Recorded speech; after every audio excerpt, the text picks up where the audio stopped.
शिंदे समितीने मराठवाड्यामध्ये जवळपास 2 कोटीपेक्षा अधिकचे जे दस्तऐवज आहे ती तपासलेली आहे. त्यातून लाखोच्या संख्येने नोंदी समोर आलेल्या आहेत आणि सर्टिफिकेट देखील मोठ्या प्रमाणात देण्यात आलेले आहे. मात्र त्यांची व्हॅलिडिटी केवळ नगण्य आहे.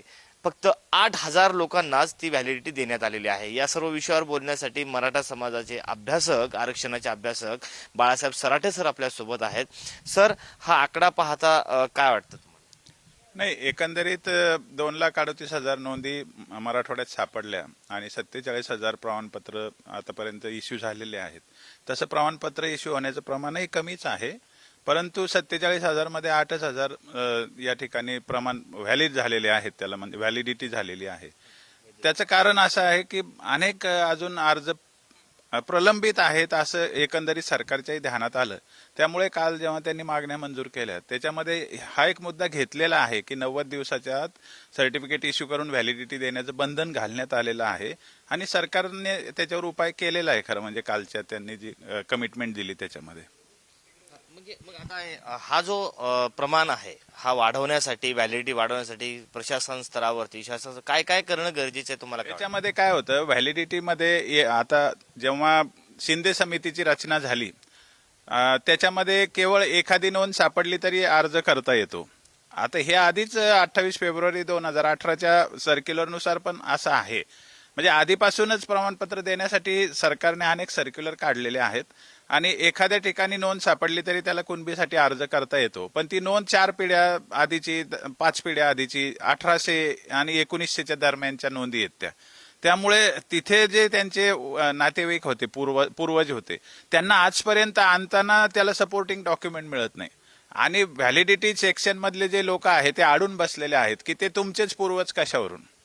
मग त्यावेळेला हा तिढा निर्माण होतो. मग ही वंशावळ जुळवण्यासाठीच काल सरकारने जे एक अजून मुद्दा घातलेला आहे की समिती करण्यात येईल. मी तर आत्ताच वाचलं लोकसत्तामध्ये एक बातमी आहे की वंशावळ समिती आधीच आहे शिंदे समिती बरोबर, त्यांना 1 वर्षाची मुदतवाढ पण दिलेली आहे. म्हणजे ती वंशावळ समिती असून सुद्धा आता आपल्याला नवी याच्या सपोर्टिंग समिती करावी लागलेली आहे. पण एक गोष्ट नक्की आहे, या सरकारने प्रामाणिकपणे काही गोष्टी ज्या त्रुटी आहेत त्यांना जे करता येणं शक्य आहे ते, म्हणजे ते काही सरसकट कुणबी करू शकत नाही, ते काही सरसकट ओबीसीत घालू शकत नाही. पण ज्यांच्या नोंदी शिंदे समितीच्या माध्यमातून समोर आल्या त्यांना कुणबी सर्टिफिकेट मिळण्यासाठी सरकार प्रामाणिकपणे, म्हणजे सरकार म्हणजे कोण, मुख्यमंत्री असतील, त्यांचे मंत्री असतील, यांची मनशा दिसून येते, यांची इच्छा दिसून येते की यांनाही प्रामाणिकपणे द्यायचं आहे. म्हणून त्यांनी एक समिती नेमली स्थानिक स्तरावर की जरी वंशावळ जुळत नसेल, काही समस्या असतील, त्याला सपोर्टिंग डॉक्युमेंट घेऊन गृह चौकशी करून ती वंशावळ मान्य केली पाहिजे. याच्यासाठी ती समिती तयार केली, त्यांना सक्षम अधिकार दिलेले आहेत. ते लागू केव्हा होईल तर होईल, कदाचित या महिन्यात ते पूर्ण कामाला येतीलच.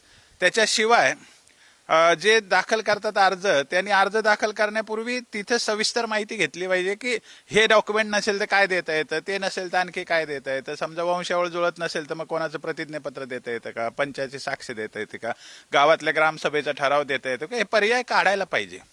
मग त्याच्यातून व्हॅलिडिटीचं प्रमाण वाढू शकतं. हा व्हॅलिडिटीचाच विषय नाही, 2,38,000 कुणबी नोंदी सापडल्या आणि 47,000 लोकांनीच अर्ज केला, हे पण प्रमाण खूप कमी आहे. तर एकदा जरांगे पाटलाचं आंदोलन एवढं सगळं समाजाची शक्ती लागत असताना समाजाने उत्साहाने त्याचा फायदा पण घेतला पाहिजे ना. तसा फायदा घेताना मराठवाड्यातले लोक दिसत नाही. ते पण समाजाने स्वतःहून ओळखून आता आपल्याला नोंद मिळाली ना, पटकन एखादं तरी सर्टिफिकेट काढून ठेवा, असं केलं आणि त्याच्या व्हॅलिडिटीच्या मागे लागलं तर हा प्रश्न सुटू शकतो. आणखी एक मला अनुभवाला आला, अनेक फोन येतात की आम्ही कुठेतरी ऍडमिशन घेतलं पाहिजे किंवा नोकरीला कुठेतरी अर्ज केला पाहिजे तरच व्हॅलिडिटीचं कारण तयार होतं. हे चुकीचं आहे ना प्रशासनाचं. याच्यावरही इलाज करायला पाहिजे की व्हॅलिडिटी, मी कास्ट सर्टिफिकेट काढलं, माझं नॉन क्रिमिलियर निघालं की व्हॅलिडिटीला अर्ज केला की विदिन टाइम लिमिट ते व्हॅलिडिटी झाली पाहिजे. मी कुठेतरी ऍडमिशनच घेतलं पाहिजे, मी कुठेतरी नोकरीलाच अर्ज केला पाहिजे. आणि मग पालक जेव्हा सर्टिफिकेट काढतात ते कशासाठी काढतील? तर या ज्या प्रशासनातले कुचाळक्याखोर लोक आहेत, काही अँटी मराठा लोक आहेत, काही प्रशासनामध्ये चिरीमिरीची अपेक्षा करणारे लोक आहेत, या जातीचे दाखले देण्यामध्ये हे भरपूर प्रकार आहेत. आणि हे जेव्हा आता तर ऑनलाईन आहे, कुठल्याही महाराष्ट्रातल्या कोणाचंही सर्टिफिकेट ऑनलाईन डॉक्युमेंट अपलोड होत असतात आणि त्यांनी ऑनलाईन तपासायचे, त्याला काही फार वेळ लागत नाही, क्लिकवर आहे आता ते व्हॅलिडिटीचं. त्यामुळे याच्यामध्ये व्हॅलिडिटी सेक्शनचे जे लोक आहेत त्यांचा जो बॉस आहे त्याला सरकारने स्ट्रिक्ट केलं पाहिजे, हा त्यातला मुद्दा यावर आहे. आता आम्ही या खात्याचे जे मंत्री आहे संजय शिरसाट यांच्याशी बोललो. ते म्हणे पूर्वी आमच्याकडे मॅनपॉवर कमी होता, आता मॅनपॉवर आम्ही वाढवला आहे आणि येत्या काळामध्ये याचा परिणाम दिसून येईल. नाही, ते म्हटले म्हणजे स्वागतच केलं पाहिजे त्या गोष्टीचं. परंतु फडणवीस साहेबांनी जेव्हा एवढ्या सगळ्या मोठ्या आंदोलनाला त्यांनी तोंड दिलेलं आहे आणि समाजामध्ये जो असंतोष आहे तो त्यांनी अनुभवलेला आहे, त्यामुळे त्यांनी याला म्हणजे थोडंसं प्रायोरिटीवर घेऊन ते जे संबंधित अधिकारी आहेत, त्यांचे कोण सेक्रेटरी आहे, त्यांचे कोण डायरेक्टर आहेत, त्यांच्याशी बोलायला पाहिजे. मंत्री महोदयांना कसं होतं ते सांगतात, ते बाकीचे लोक तेवढं ऐकतातच असं होत नाही. त्यांना हे कळलं पाहिजे की हा आता प्राथमिक प्राधान्याचा विषय झालेला आहे आणि समाजामध्ये असंतोष राहणं महाराष्ट्राला परवडणारं नाहीये. सरकारने त्याला गांभीर्याने घेतलं पाहिजे. 2 वर्षापासून ही शिंदे समिती मराठवाड्यात काम करते. मोठ्या प्रमाणात गावागावात जाऊन यांनी नोंदी शोधल्या आहे, मात्र ते व्हॅलिडिटीमध्ये रूपांतर होत नसल्यामुळे त्याचा फायदा कुठंच मराठा समाजाला या विद्यार्थ्यांना होताना दिसत नाही. त्यामुळे याचा नेमका फायदा होत नाही का, असा देखील एक प्रश्न उपस्थित केला. म्हणजे असा तो दावा केला की याच्यामुळे इतके सर्टिफिकेट निघाले, याच्यामुळे इतका फायदा झाला, याच्यामुळे इतक्या नोकऱ्या लागल्या, इतके ऍडमिशन झाले, पण आकडा तर 8,000वरच आला. म्हणजे व्हॅलिड झालं नाही म्हणजे फायदा मिळाला नाही. म्हणजे 8,000 लोकांनाच मराठवाड्यामध्ये खरा फायदा मिळालेला आहे. म्हणजे हे त्यातली न्यूनता आपण लक्षात घेऊया. आणि हा प्रशासनिक विषय, शासन म्हणजे सरकार म्हणून जे मंत्री आहेत किंवा मुख्यमंत्री ते हे सगळं चांगलंच करतायत, पण ते खाली लागू का होत नाही? कारण प्रशासनामध्ये जो एक मेंटॅलिटी तयार झालेली आहे की या समाजाला कुणबीचा दाखला मिळाला तरी त्याला व्हॅलिड होऊ द्यायचं नाही, किंवा प्रशासनामध्ये खालच्या स्तरावर जे अधिकारी असतात ते लोक अडचणी आणतात. हा प्रशासनाला सांगण्याचाच विषय आहे. त्यांचे सचिव किंवा डायरेक्टर जे असतील त्यांना तंबी दिल्याशिवाय हे खाली होणार नाही. किंवा आता ही जी समिती आहे त्या समितीने केवळ गृह चौकशी आणि वंशावळ जुळवणं एवढंच काम नाही दिलं पाहिजे, त्यांना अजून एक अधिकार दिला पाहिजे. एखादा सर्टिफिकेटचं डॉक्युमेंट त्यांनी दिल्यानंतर व्हॅलिड म्हणजे पाठवलं व्हॅलिडिटीसाठी की ते वेळेत होतं की नाही, त्यात काय कुचळक्या केल्या जातात त्याच्यावरही मॉनिटरिंग करण्याचे त्यांना अधिकार दिले पाहिजे. हे त्यांना अधिकार दिले पाहिजे की हे सर्टिफिकेट इतक्या दिवसात यायला पाहिजे होतं व्हॅलिडिटीचं, एकही त्याच्यामध्ये अडचण न सांगता ते तसंच पेंडिंग ठेवलेलं आहे, त्याची ती मॉनिटरिंग म्हणतात, त्याच्यावर नियंत्रण करण्याची त्या समितीला अधिकार पाहिजे. दुसरा एक मुद्दा आहे जो नवीन समोर आलेला आहे की मराठवाड्यातील 8,550 गावं आहेत, त्यामधले केवळ 1,500 गावांमध्येच मराठा कुणबी नोंदी मिळालेल्या आहेत, इतर 7,000 गावांमध्ये नोंदी मिळालेल्या नाही. हा एक म्हणजे धक्कादायक एक प्रकार समोर आला आहे. म्हणजे एक विषय नाही, याच्यामध्ये बीड जिल्ह्यात मुख्यत्वे बहुतेक गावं कव्हर होतात, पण बाकी मराठवाड्यामध्ये आम्ही तेच सांगतोय की निजामाचा रेकॉर्ड ठेवण्याची जी पद्धत होती ना, ती पद्धत ब्रिटिशांसारखी प्रॉपर नव्हती. डॉक्युमेंटेशन प्रिझर्व करण्याची पद्धत नव्हती. त्याच्यामुळे जेव्हा सत्तांतर झालं, म्हणजे निजामाचं राज्य भारतात आलं सप्टेंबर 48ला, तेव्हा ते हैदराबाद राज्य होतं. तेव्हाही महाराष्ट्रात हे आलेलं नव्हतं, म्हणजे मराठवाडा आलेलं नव्हतं. जेव्हा महाराष्ट्र राज्याची स्थापना झाली, हैदराबाद राज्यातून हे मराठवाडा इकडे आला, तर त्यावेळेला हँडओव्हर होताना सगळे डॉक्युमेंट जे होते ते राहिलेले नाहीयेत.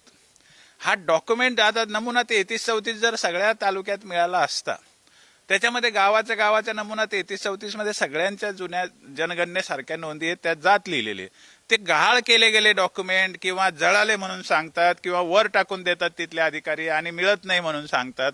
असं खूप आम्ही स्वतः अनुभवलं. त्यात खूप तक्रारी आलेल्या आहेत त्याच्यामध्ये, आणि त्याला शासन पण काही इलाज नाही करू शकत. कारण एखादा स्थानिक अधिकारी म्हणत असेल नाही सापडत, तर नाही सापडतला काही इलाज नसतो. इच्छाशक्तीची गरज आहे. बरोबर ना, शासन वरून आदेश काढील की शोधा, पण शेवटी मान्य करावं लागतं ना, नाही सापडत ही भूमिका. एक सूर असा देखील आहे की ही जी या म्हणजे पदावर काम करणारे किंवा या विभागात काम करणारे लोक जी आहेत, तर ती प्रॉपर मराठा समाजाची किंवा कुणबी ठेवावी अशा देखील एक गटाची मागणी आहे, जेणेकरून केवळ ते स्वतःहून एक पाऊल पुढे टाकून, ज्या तुम्ही सांगताय त्याचं इच्छाशक्ती पाहिजे तसं ते करू शकतात. हे कसं आहे की आता आपण सेक्युलर स्टेटमध्ये राहतो, जाती विरहित समाज व्यवस्था राज्य व्यवस्था आपण निर्माण केलेली आहे. आपण प्रशासनामध्ये आमचं काम आहे म्हणून आमच्या जातीचा माणूस द्या असं म्हणणं काही आपल्याला शोभणारं नाहीये. पण याच्यामध्ये नियंत्रक अधिकारी नेमता येऊ शकतो. म्हणजे जिल्ह्याला एखादा अधिकारी जर नेमला आपण संबंधित, आणि त्याच्याकडे तक्रार करायची संधी जर उपलब्ध असेल, म्हणजे कोणी पण असू शकतो तो. काही जण वक्फ बोर्डाचा दाखला देतात की वक्फ बोर्डामध्ये ज्याप्रमाणे मुस्लिम समाज आहे, मुस्लिम समाजाचं काम करतात, त्या ठिकाणी ही समितीच मराठ्यांसाठी आहे, ही समितीच कुणब्यांसाठी आहे, त्यामुळे इथं कुणबी मराठा का नको, असं देखील एक मत प्रवाह आहे. मुळात मुस्लिमांसाठीच्या सवलती मराठ्यांसाठी नाहीयेत. ते मायनॉरिटी घटनेने मान्य केलेले रिलिजियस मायनॉरिटी आहे. मराठा हा इथला प्रमुख समाज आहे. तशा भावनेतून आपण म्हणत नाही. आपण काय म्हणतो, लोकांची सोय झाली पाहिजे. मग तुम्ही तालुका स्तरावर किंवा जिल्हा स्तरावर असा एक अधिकारी नियमा ना की ज्याच्याकडे याच्याबद्दलची तक्रार डायरेक्ट करता येईल, त्या कमिटीला त्याच्याशी कोऑर्डिनेशन करता येईल. असा एक जिल्हा स्तरावर एक अधिकारी ज्याच्याकडे ऍडिशनल चार्ज देता येऊ शकतं ना, तो मराठा समाजाचा असू शकतो. म्हणजे पण तो असावाच असं काही त्याचा हे नाही. पण ज्याचा स्वभावच मुळात मराठ्यांना किंवा काही फायदा मिळू द्यायचा नाही, जातीय दृष्टिकोन आहे, अशा माणसाला तिथे उभं केलं तर मग संकुचित वृत्तीच्या अधिकाऱ्याला दूर ठेवावं हा, स्वाभाविक आहे ना. इथे आपण काही जातीपातीचा विचार नाही करू शकत अधिकाऱ्यांचा, कारण मग असं तर राहणं मुश्किल होईल. परंतु याच्यामध्ये ही गोष्ट केलीच पाहिजे. एक डेजिग्नेटेड ऑफिसर जिल्हा लेवलला जर त्या समितीशी कोऑर्डिनेट करायला ठेवला आणि त्या समितीचं जर हे प्रमाणपत्र मिळवण्यासाठी, व्हॅलिडिटी मिळवण्यासाठी जर मॉनिटरिंगचं त्यांना अधिकार दिले, तर मला असं वाटतं की याच्यातून फरक पडेल. आणि समाजाने पण स्वतःहून याच्यात पाठपुराव्याची भूमिका घेतली पाहिजे ना. आळस करून चालत नाही ना. दाखलच केले नाही अर्ज तर कसे घरी येतील का ते प्रमाणपत्र? मग एकदा दाखल केले तर त्याला फॉलोअप घ्यावा लागतो. काय कमी आहे, काय जास्त आहे, म्हणून ते त्यात बघावं लागतं आणि ते करून घ्यायचे एकदा दाखल केलं की. ही भूमिका समाजाच्या घटकांनी पण घेतली पाहिजे ना. आपण पाहिलं हे होते बाळासाहेब सराटे सर. त्यांनी एक सविस्तरपणे या सर्व विषयावरती सांगितलेलं आहे, त्यांचं मत व्यक्त केलेलं आहे. इथं समाजाने देखील जेव्हा लाखोंच्या संख्येने नोंदी मिळत असतील तर समाजाने देखील ते अर्ज केले पाहिजेत आणि त्याचा पाठपुरावा केला पाहिजे. तर दुसऱ्या बाजूला मुख्यमंत्र्यांनी स्वतः या सर्व विभागावर लक्ष ठेवलं पाहिजे असं देखील त्यांनी मत व्यक्त केलं आहे. कॅमेरा पर्सन अमोल वाघुलेसह मी सचिन जिरे, पुढारी न्यूज, छत्रपती संभाजीनगर.